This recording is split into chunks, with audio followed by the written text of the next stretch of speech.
Today I learned about the list and some function how we can use on a list, जिसमें एक function है sort का। और इसमें क्या होता है कि आपका जो लिस्ट के अंदर डाटा है वो उसको असेंडिंग ऑर्डर के अंदर ऑर्गेनाइज कर देता है। You can see here age एक वेरिएबल है जिस पे मल्टीपल एजेस मेंशन है, लेकिन एज का कोई सीक्वेंस नहीं है।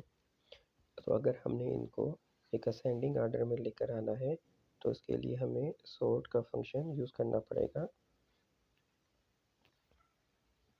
You can see here age variable का नेम है, डॉट जो फंक्शन है वो लिखा गया है और फिर ब्रैकेट क्लोज की गई है।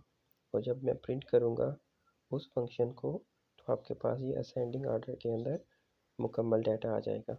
चलिए अब हम इसको जुपिटर नोटबुक पे देखते हैं कि ये वहाँ पर किस तरीके से ऑर्गेनाइज होगा। Let's see you have a one variable age is equal to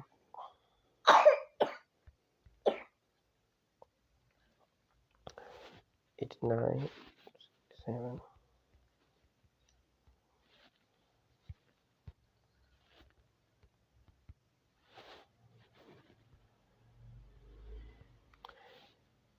ये आपके पास एक एज का ग्रुप है। हम इसको प्रिंट करवाते हैं इस वेरिएबल को। ये देखिए इस तरीके से प्रिंट हो रहा है। और अगर हमने करवाना है कि इसका सीक्वेंस आ जाए असेंडिंग ऑर्डर के अंदर तो हम वेरिएबल का name which is age dot वो फंक्शन जो हम यूज़ करें विच इज़ सॉर्ट, और उसके बाद हम इसको प्रिंट करवा देंगे वेरिएबल को।